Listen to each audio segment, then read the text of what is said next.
Okay, lab 11 में हमने first order RL and RC circuit के बारे में सीखा था कि उनका रिस्पांस अगर स्टेप वोल्टेज सप्लाई किया जाए किस तरह होता है, और नेचुरल रिस्पांस अगर हम उसको रिमूव कर दें स्टेप को जो हमने प्रोवाइड किया हुआ है, तब उसकी आउटपुट वेवफॉर्म किस तरह की जनरेट होगी। अब इस लैब में हम एल एंड सी दोनों का सीरीज़ और पैरेलल कॉम्बिनेशन, ये दोनों सर्किट के अंदर कंबाइन होकर आएंगे। इस केस में हमारे पास रिस्पांस किस तरह का होता है, स्टेप भी देखेंगे हम, नेचुरल रिस्पांस भी इसका चेक करेंगे। दो किस्म के सर्किट आपके पास लैब मैनुअल के अंदर गिवन होंगे। ये एक सर्किट मैंने आप लोगों को आपके सामने शो किया हुआ है, इसमें जो आर एल एंड सी है इसका सीरीज़ कॉम्बिनेशन होगा, और सेकंड जो हमारे पास सर्किट है उसमें एल और सी का हम कंबाइन पैरेलल सर्किट यूज़ करेंगे। इसमें आप लोग देख सकते हैं इंडक्टर और कैपेसिटर आपस में पैरेलल है।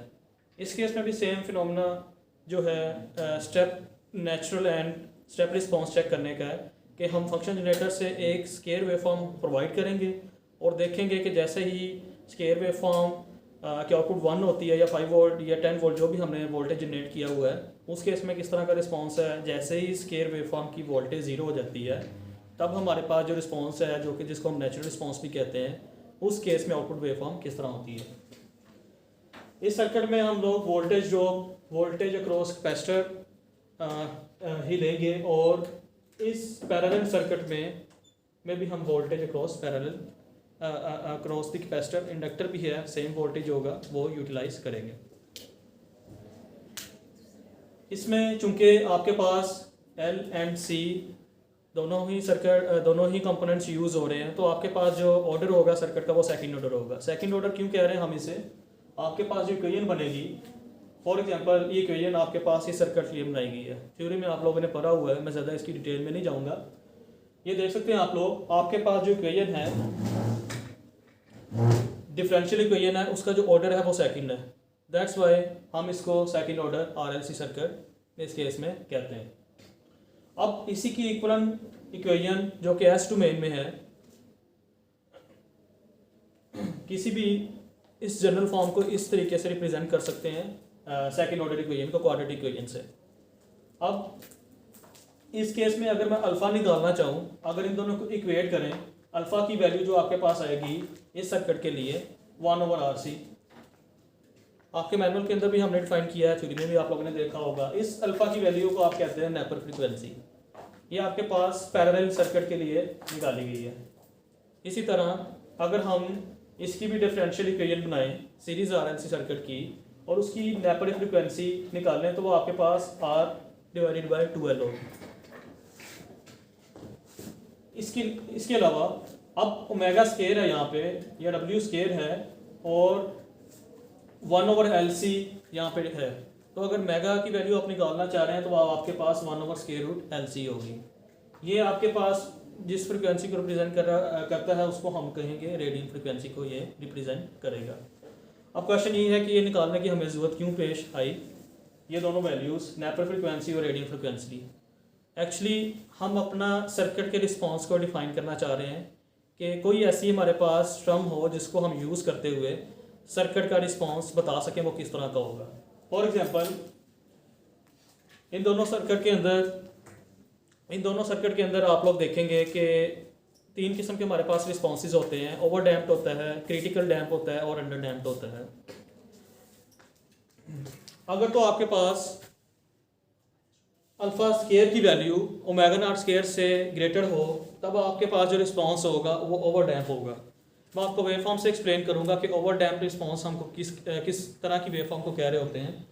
इसी तरह अंडर वेवफॉर्म की जो हमने कंडीशन रखी हुई है, उस केस में अल्फा स्केयर की वैल्यू अगर मेगा नॉट स्केयर से कम हो, ये आपके पास अंडर डैम्प रिस्पांस होगा। सिमिलरली क्रिटिकल डैम्प के केस में अगर इन दोनों की वैल्यू इक्वल हो, या अगर एक्सपेरिमेंट की हम बात करें अप्रॉक्सीमेट इक्वल हो सकता है उस केस में, तो आपके पास जो रिस्पांस आएगा वो क्रिटिकल डैम्प होगा। इन तीनों टर्म्स को मैं वेवफॉर्म आपको मैं शो करता हूँ, उसमें किस तरह से इनको अंडरस्टैंड किया जाता है कि critical damp, over damp and under damp term किस तरह के रिस्पांस को रिप्रेजेंट कर रही होती है। ये एंड पे मैंने वेवफॉर्म्स आपके सामने शो की हुई हैं। इसको मैं डिटेल से बाद में एक्सप्लेन करूँगा। ओवर डैम्प रिस्पॉन्स से क्या मुराद है। ये मैंने कैपेसिटर लेट्स सपोज कैपेसिटर आपके पास चार्ज हो रहा है, अब ये चार्ज हो रहा है, एक्सपोनेंशियली राइज हो रही है वेव फॉर्म। अगर तो आपके पास कोई ऑसिलेशन नहीं आ रही, ये देखें बहुत स्मूथ जा रही है आपके पास वेव फॉर्म और डायरेक्ट अपनी मैक्सिमम वैल्यू पे पहुंच गई है, तो इस तरह के रिस्पांस को हम कहते हैं ओवर डैम्प रिस्पांस होगा। इसके अलावा अगर तो एक स्मॉल ओवरशूट आए इसके ऊपर और फिर उसके बाद स्टेडी हो वैल्यू, तो इस तरह के रिस्पांस को आप क्रिटिकली डैम्प करते हैं। कंडीशन मैंने लिखी हुई है। अंडर डैम्प रिस्पांस में क्या होगा, आपके पास ओवरशूट भी आएगा और कुछ स्मॉल ऑसिलेशन भी आएंगी, उसके बाद आप लोग देख सकते हैं वेवफॉर्म जो होगी आपके पास स्टेडी होगी। इस तरह के रिस्पांस को आप कहेंगे अंडर डैम्प। एक्चुअली अब क्वेश्चन ये है कि इस तरह के रिस्पांस जो है किन किन वैल्यूज पे डिपेंड कर रहा होता है या किसकी वजह से आ रहा होता है। आपके पास मैंने ये 3 कंडीशंस बताई थी, अगर ये कंडीशन मीट हो जाए तो आपके पास इस तरह का रिस्पांस होगा। अब हम देख सकते हैं कि ये जो कंडीशंस हैं, अगर अल्फा की देखें ये 1/RC, it means resistance capacitor. अगर मेगा नॉट को भी देखें वो भी इंडक्टेंस और कैपेसिटर इसके अंदर यूज़ हो रहे हैं फार्मूले के अंदर। इट मीन्स हमारा जो रिस्पांस है कि अंडर डैम्प होगा, ओवरशूट अंडर डैम्प होगा, क्रिटिकल डैम्प होगा या आपके पास क्रिटिकली डैम्प होगा, वो डिपेंड करता है कि आपके पास रेजिस्टर, इंडक्टर और कैपेसिटर की वैल्यू क्या है। तो उसकी बेस में ये कंडीशंस हम देखेंगे, चेक करेंगे इन वैल्यूज़ को ही यूज़ करते हुए कि आपके पास कौन सी कंडीशन मीट कर रही है। ये जो जब मैं मैनुअल डिज़ाइन कर रहा था, अब चूंकि मैं चाह रहा था कि सिर्फ एक वैल्यू मुझे चेंज करते हुए पता चले कि हमने मेन मकसद तो हमारा यही था कि हम रिस्पांस हमने चेक करना है, तो मैं एक ही वैल्यू को चेंज कर रहा हूँ, बाकी मैंने फिक्स रखी हुई हैं ताकि तीनों रिस्पॉन्सेज आपके पास आ जाएं। फॉर एग्जांपल अगर मैं इस रजिस्टर की वैल्यू को भी चेंज कर दूँ तब भी इन ये कंडीशंस मीट हो सकती हैं, क्योंकि रेजिस्टेंस का इफेक्ट अल्फ़ा के ऊपर हो रहा है। तो अगर आप अल्फ़ा की वैल्यू को चेंज करें या वेरी करें तो इट मीन्स आप तीनों रिस्पॉन्सेज चेक कर सकते हैं। तो इसको हम डिटेल से देखेंगे कि किस वैल्यू रजिस्टर की कौन सी वैल्यू पे रिस्पांस की कौन सी वैल्यू आप लोगों के पास शो होती है। अब हम अपने सर्किट पे आ जाते हैं। सबसे पहले ये सीरीज RLC सर्किट आपके पास है। फॉर एग्जांपल ये फंक्शन जनरेटर से आप इसको स्केयर वेवफॉर्म देंगे जिसका एम्पलीट्यूड 10 वोल्ट होगा और फ्रिक्वेंसी भी एडजस्ट की हुई है, 1 किलो हर्ट्ज सप्लाई करेंगे। फ्रिक्वेंसी के अकॉर्डिंगली ही मैंने जब सर्किट डिज़ाइन किया था इंडक्टर और कैपेसिटर की वैल्यू सेलेक्ट की थी, लेकिन हमने जो वेवफॉर्म शो करनी है, अभी मैं वेवफॉर्म की फ्रिक्वेंसी पे नहीं जा रहा, जो वेवफॉर्म हमने देखनी है वो कैपेसिटर के क्रॉस देखनी है और उसका हमने रिस्पॉन्स देखना है कि वो कौन सा आ रहा है, इधर वो क्रिटिकली डैम्प है, ओवर डैम्प है या अंडर डैम्प है। तो फॉर एग्जांपल इस सर्किट के लिए आप फंक्शन जनरेटर से ये इनपुट सप्लाई कर रहे हैं, कोई भी इसकी स्पेसिफिक वैल्यू है मैग्नीट्यूड की, फॉर एग्जांपल Vs है। अब चूंकि कैपेसिटर सीरीज में है, इट मीन्स जैसे ही आप लोग सडन इसको वोल्टेज दोगे तो कैपेसिटर लीनियरली क्या होगा, एक्सपोनेंशियली क्या होगा, ये चार्ज होना स्टार्ट होगा, ठीक है, एक्सपोनेंशियली राइज होगी इसकी वैल्यू। ये हम दे सकते हैं आउटपुट की जो वैल्यू है। फॉर एग्जांपल आपके पास रजिस्टर जो थी पहले 1K वैल्यू थी, हमारे पास मैंने डिफरेंट वैल्यूज़ ली हुई हैं। फॉर एग्जांपल ये 1K है, इसके अलावा और भी हैं, मैं आपको बता देता हूँ वैल्यूज़।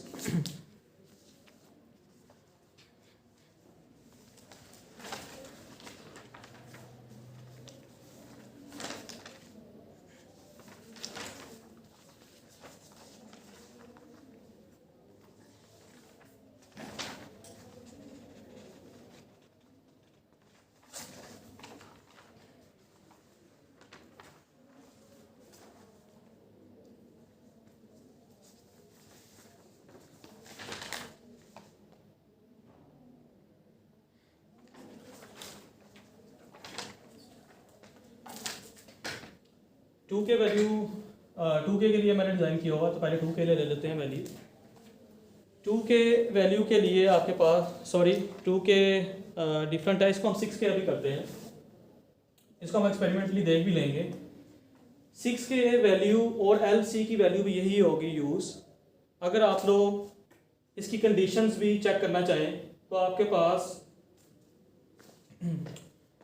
इन वैल्यूज़ के लिए जो कंडीशन मीट हो रही होगी ये वाली मीट हो रही होगी। इट मीन्स आपके पास जो आउटपुट वेवफॉर्म आएगी वो ओवर डैम्प्ड शेप की होगी।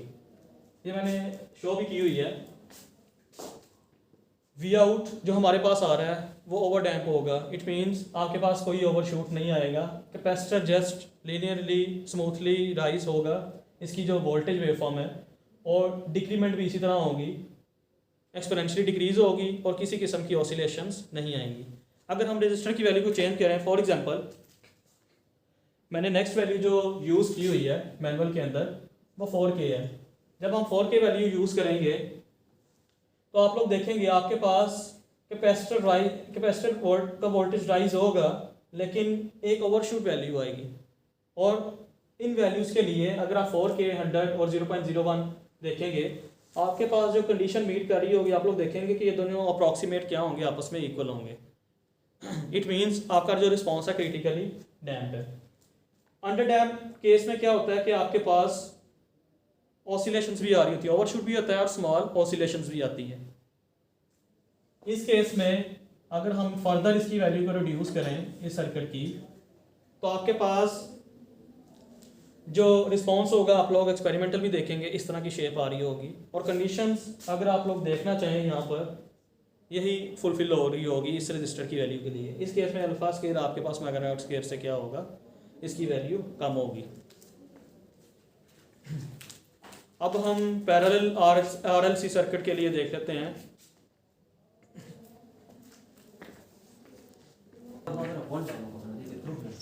ओके, अभी पैरेलल RLC सर्किट के बारे में हम लोग देख लेते हैं।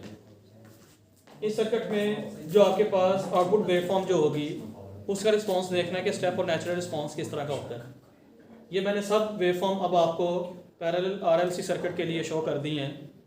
इस केस में वोल्टेज की वैल्यू जो होगी, चूंकि इंडक्टर पैरेलल में आ गया और हमें यह भी पता है कि इंडक्टर के क्रॉस वोल्टेज जो एवरेज वैल्यू क्या होती है, 0 होती है। इट मीन्स आउटपुट वोल्टेज की वैल्यू 0 वोल्ट को क्या करेगी, फॉलो करेगी। अब 0 वोल्ट की तरफ मूव करते हुए अब हमने ये देखना है कि उसमें ऑसिलेशंस आ रही हैं या स्मूथली जा रही है या उसमें ओवरशूट आ रहा है। तो इस तरह के रिस्पांस को ही हमने चेक करना है, जो कि रिप्रेजेंट करेगा कि इसका रिस्पांस किस तरह का है, ओवर डैम्प है, क्रिटिकल डैम्प है या अंडर डैम्प है। फॉर एग्जांपल अब ये आपके पास फंक्शन जनरेटर की इनपुट वेवफॉर्म है। अगर तो आपके पास रेजिस्टर की वैल्यू 1K है,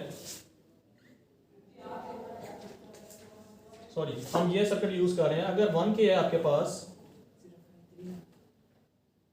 इंडक्टर की वैल्यू सेम है एज इट इज, वही लिख देंगे। अगर आपके पास रेजिस्टर की वैल्यू 1K है, आप लोग देखेंगे कि कंडीशन जो आपके पास फुलफिल होंगी वो ओवर डैम्प आपके पास फिल होगी कंडीशन। लेकिन इस केस में अल्फा की वैल्यू 1/RC नहीं होगी। अल्फा की वैल्यू चूंकि पैरेलल RLC ये सर्किट है, पैरेलल सर्किट है, तो आपके पास वैल्यू होगी R/12। ये देख लीजिएगा, ये मैनुअल के अंदर आपके स्पेसिफाई किया गया है कि आपके पास सीरीज सर्किट के लिए कौन सी होगी और पैरेलल सर्किट के लिए कौन सी होगी। तो इस चीज़ का आपने ज़रूर केयर करनी है यूज़ करते हुए, अल्फा की वैल्यू कौन सा फार्मूला यूज़ करना है।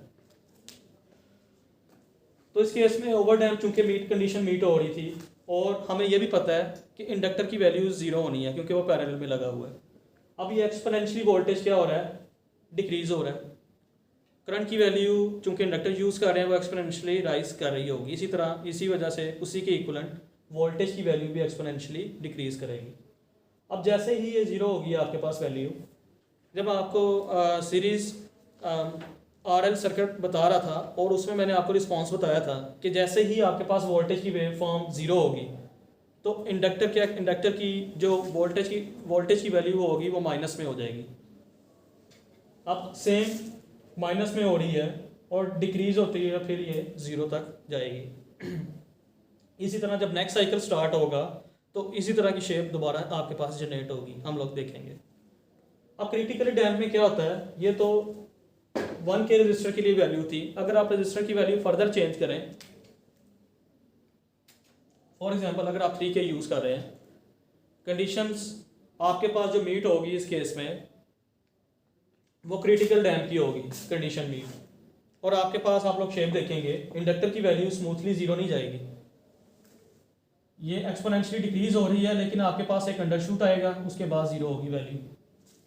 सिमिलरली जब माइनस के केस में वोल्टेज होंगे जनरेट, तब भी ये डायरेक्ट जीरो नहीं जाएगी, पहले एक स्मॉल ओवरशूट आएगा क्योंकि रिस्पॉन्स इसका क्या है, क्रिटिकल डैम्प है।